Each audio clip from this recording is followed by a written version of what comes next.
Le JT Foot Mercato avec Parions Sport en ligne. Avec notre partenaire Parions Sport en ligne, Foot Mercato vous offre 10 € sans dépôt avec le code FM10 et jusqu'à 100 € de bonus en vous inscrivant via le lien à retrouver en commentaire épinglé.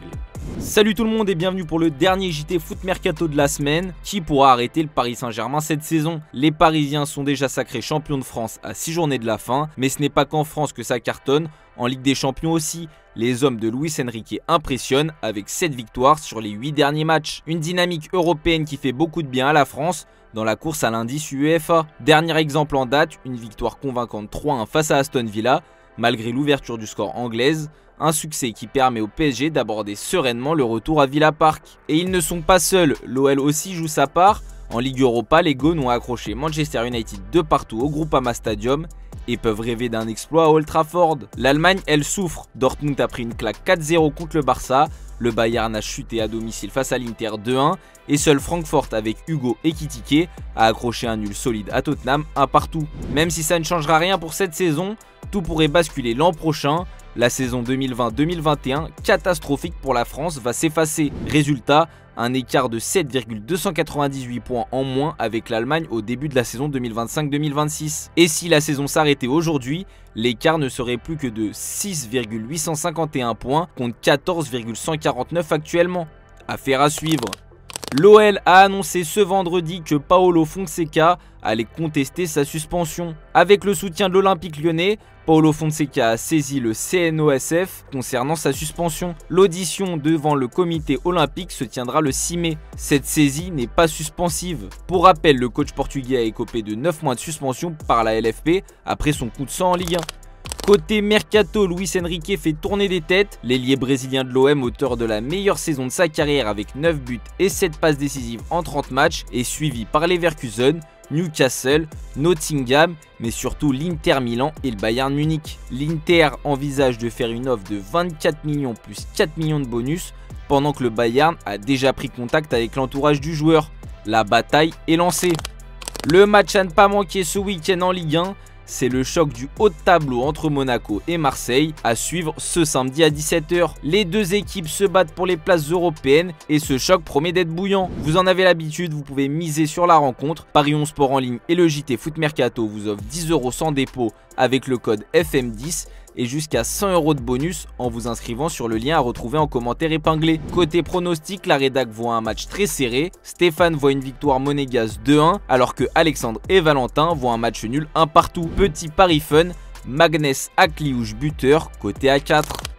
Direction l'étranger, pas une journée ne se passe sans que Vinicius ne soit cité dans la presse espagnole. Si c'est pour ses performances décevantes que le Brésilien fait parler ces dernières semaines, le double vainqueur de la Ligue des Champions s'était retrouvé au cœur de la lutte contre le racisme dans les stades espagnols la saison dernière, notamment après un match contre Valence. Il avait même affirmé qu'il fallait changer de pays hôte pour la Coupe du Monde 2030, si rien ne bougeait. Le ministre de l'Intérieur espagnol lui a répondu: « Nous espérons que les choses pourront évoluer davantage, elles ont déjà évolué jusqu'à présent, mais elles peuvent évoluer beaucoup plus et d'ici 2030, les cas de racisme et de racistes peuvent et doivent diminuer. » Grande Marlaska a néanmoins tenu à nuancer les propos de Vinicius, rappelant que les actes qu'il subit ne reflètent pas la majorité de la société espagnole. « Je n'aime pas qu'il nous identifie, je n'aime pas que la société espagnole soit identifiée par un petit nombre de barbares qui assistent à des événements sportifs publics. Cela m'a fait un peu mal en tant que citoyen espagnol. » Ce qu'a dit Vinicius, bien qu'il ait raison de dire que c'est une minorité. L'intéressé sera en tout cas probablement heureux de voir que son combat remonte jusqu'aux plus hautes sphères du gouvernement.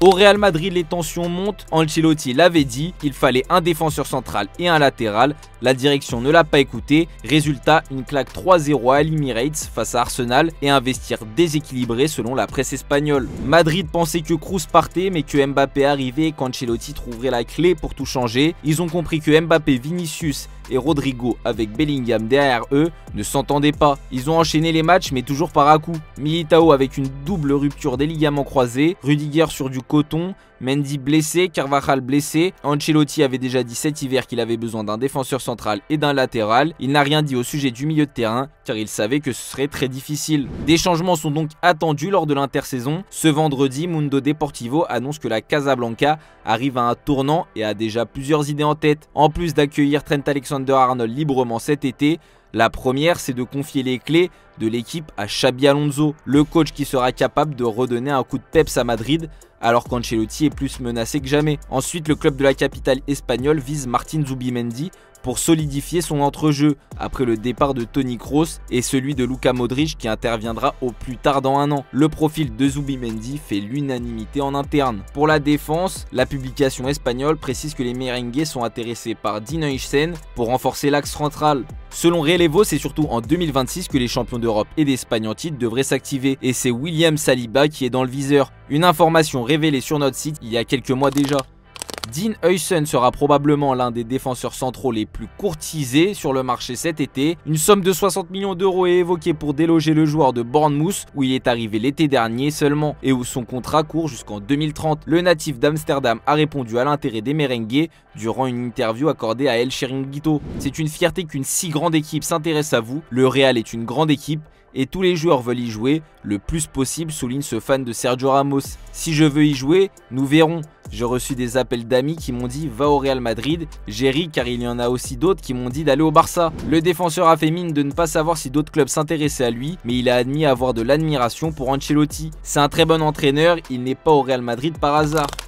Chelsea de son côté cherche un vrai buteur et quand on voit que leur meilleur buteur en 2025 s'appelle Marc Cucurella, latéral gauche, on comprend pourquoi. Pour ce faire, les Blues ont déjà plusieurs noms en tête et le dernier en date n'est autre que Liam Delap selon Sky Sports. Le jeune buteur anglais est une révélation de Premier League cette saison avec Ipswich. Il compte 12 buts et 2 passes décisives en 30 matchs de Premier League, des chiffres solides pour un joueur qui évolue au sein du 18e de Premier League. Cependant, le fils de Rory Delap n'est pas la seule cible des Blues. En effet, les Londoniens ont 4 autres pistes prestigieuses sur la table pour cet été. Il y a tout d'abord Victor Osimhen, qui est une cible de longue date. Il y a également une autre piste onéreuse menant à Benjamin Sesko. Du côté de la Ligue 1, Chelsea apprécie aussi Jonathan David, le buteur canadien de Lille, arrive en fin de contrat cet été et serait une piste à moindre coût. Enfin, Hugo Ekitike plaît aussi aux Blues. Le buteur tricolore de l'Eintracht Francfort fait une très belle saison. La folie Ekitike continue de secouer l'Allemagne et maintenant c'est l'Europe qui est prévenue. Hier soir lors du quart de finale aller de Ligue Europa, Hugo Ekitike a encore frappé. Un but dès la 6e minute, limpide, pur, puissant et une célébration à la Thierry Henry sur la pelouse des Spurs. Si Francfort a tenu tête à Tottenham, c'est aussi grâce à son gardien, Koa Santos, auteur de 5 parades décisives. Mais l'homme fort, encore une fois, c'est bien Ekitike. Il a même frôlé le doublé sur un contre éclair, mais cette fois-ci, ça manque de tranchant. Avec 21 buts et 8 passes décisives en 41 matchs, le Français enchaîne les masterclass. Il sort d'un triplé avec les Bleus face à l'Angleterre, championne d'Europe en titre. Et forcément, ça attire l'œil. Liverpool, Arsenal, Manchester United, Newcastle, tous suivent de près l'ancien parisien, recruté par l'Eintracht Francfort pour 16,5 millions.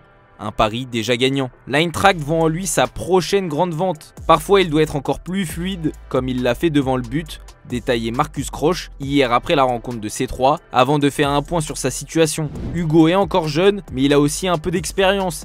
Il a entendu les rumeurs sur lui et sa personne, mais il est capable de gérer tout cela. Sa valeur explose, estimée à 55 millions d'euros selon Transfermarkt. Jusque-là, l'Eintracht ambitionnait de le vendre pour une somme se rapprochant des 75 millions. Mais désormais, selon les informations de Bild, les Aigles espèrent atteindre les 100 millions, soit le plus grand transfert de l'histoire du club. Affaire à suivre.